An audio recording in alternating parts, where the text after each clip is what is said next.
So welcome everybody to Segway 2. No, that's wrong.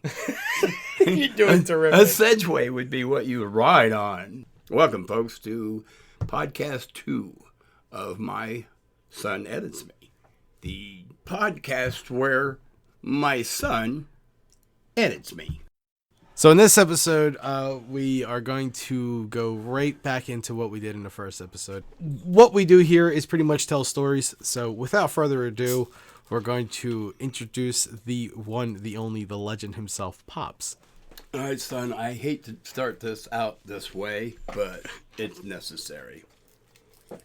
You said something about telling stories. It's not stories, goddammit. It's my life. I was there. I lived it. So much so that one night, while digesting some meth, or poop, as we used to call it. You called it poop. We call because that's what it was poop. It would fucking make shit of your life. So yeah, it was poop. But you still took it. Well, of course we did. Like a boss, baby. So yeah, I got all fucking wackadoodle one night, and you know you gotta understand, man, when you're in the Mojave Desert. All right, so you're in Arizona. Yeah. Well, it could be California because it does go all the way, but you're right, it's Arizona. Okay, so Mojave Desert, Arizona. Yeah. Probably, I'm going to say midnight-ish, probably 90 plus degrees outside. Yeah. You know, just hanging outside. Everything's cool, you know. There's no mosquitoes because it's even too fucking hot for them. The only thing you got to worry about are rattlesnakes and scorpions. Oh, gee, stay off the ground, you'll be fine. But, pondering life, let's just say, and you know what I should do or not do anymore, and up come a gal and her dog. And I start talking to her. She wants to know, can you mind if I sit down? Not my desert, I didn't care. And pretty soon, here come an elderly couple, and I'm like, what the fuck is going on, man? And they're engaged. Now, bear in mind, I'm sitting on an old fucking sheriff's shooting range bunker. It's a concrete structure that is bunkered into the ground so they can shoot at targets. They don't no longer. You're sitting on top of that. But yeah, you're right, sitting on top of it. Now we got the girl and her dog and the elderly couple. Then this dude comes walking up and wants to know what the party's all about. I'm like, everybody. I got some pot. Oh, cool, sit down. You know, I'm like, what the fuck am I creating? A mini Woodstock with no band, you know? Yeah. This is amazing. I've been through the desert with some meth and no name. The good Lord comes in, and he makes it daylight. And I look over, and everybody's gone like that.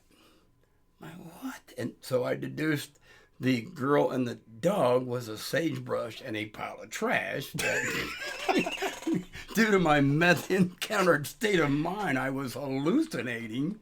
The elderly couple were two rocks, which I found very wacky. And the dude with the pot, which I'm pissed because he never did produce any of that, basically was just a bunch of debris that had blown up up underneath a little dune of sand. Just, yeah. I've been through the desert with some meth and no name. You don't want to ever do that. Don't ever go to the desert without a name. Always have a name when you go to the desert.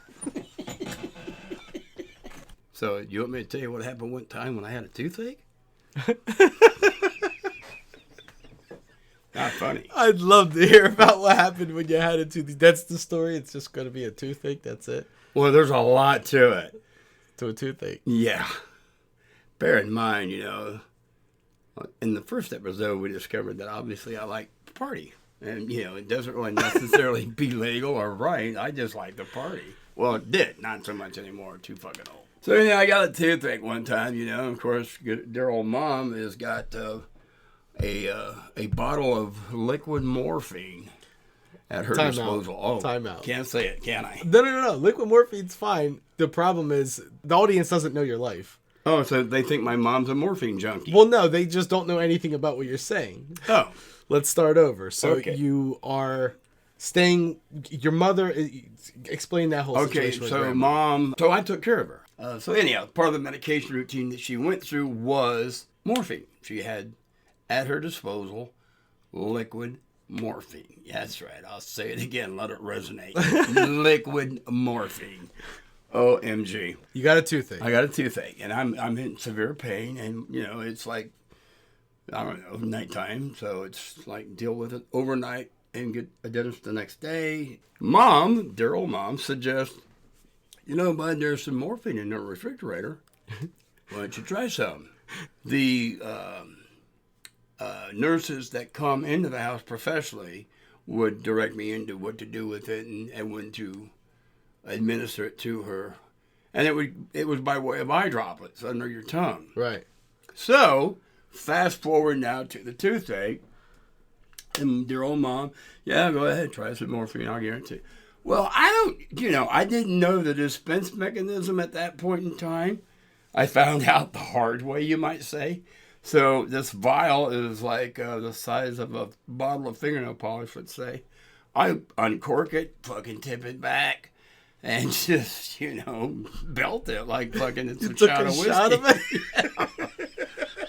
I mean, it's kind of bitter, goes down awfully fucking warmish. I walk into the living room, sit down in the recliner, and Daryl, of course, was with us at that time. And for the information, Daryl is a friend of the family, was staying with you guys at the time. So I sit down next to the recliner with Daryl, and he looks over at me about 15, 20 minutes later. He's like, dude, you all right? And the first thing that caught my attention was, wow, I don't have a toothache anymore. That's the first thing. Yeah. The second thing was, I am fucking high. Yeah, that's right. I'll say it again. Let it resonate. Liquid morphine. OMG. Dude, I'm sitting in that fucking recliner and I'm looking on either side of it. And it felt like the arms came off the recliner and just started wrapping themselves around me. Like they were hugging me and shit, Yeah, that's right. I'll say it again. Let it resonate. Liquid morphine. Yeah. I told her I should do that. I felt like I had swallowed hot lava.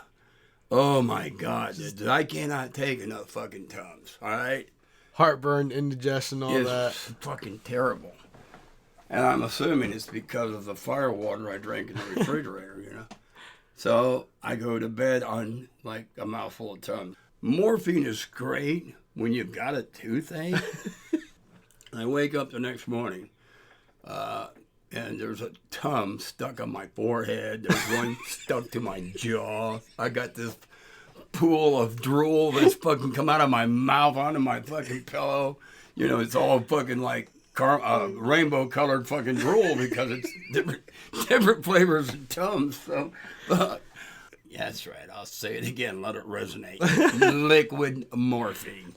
OMG. Apparently, morphine, hence why it's delivered by way of eye drops, it's a little too stringent of a liquid to swallow. So I fucking literally erased my swallowing mechanism pretty much to where it was nothing, and basically burned my esophagus all the way into my stomach. Go figure. There's a tube that runs down your mouth that goes in your stomach. Did you know? I do. And I know about how long it is, and that fucker was on fire for like 2 days straight. That morning, I'm coherent, and I'm trying to tell Mom, yeah, I can't talk. Why can't you talk? Well, you'll burn my throat, Would you like some coffee? Yeah, that's what I should have, So, of course, that's what I got, was coffee. And you talk about a whole new sensation to the word pain, man. Oh, my God. Yeah, about 3 days, give or take, maybe a week even, come to think of it, before I could finally start swallowing again. Wow. And by then, of course, the nurse has been notified, that Mom's nurse had come in. And she looks at me and she goes, so, did you get rid of the toothache? I'm like, oh, yeah, fucking thumbs up. Greatest fucking remedy I've ever had in my life. Didn't even wake up with one. Fuck, I thought the tooth had been pulled. She goes, yeah, you took enough if you'd have lost a limb, we could have understood why you took that much. I'm like, wow, no shit. And all I had was a toothache. Go figure, I hope to God I never lose a limb. I'll be on like OD'd on fucking morphine or some shit. Yeah, that's right. I'll say it again. Let it resonate. Liquid morphine. OMG. Well, you edit me, so yeah. Feel free. You're goddamn right, I do. The moral of the story, even a lazy boy hugs once in a while.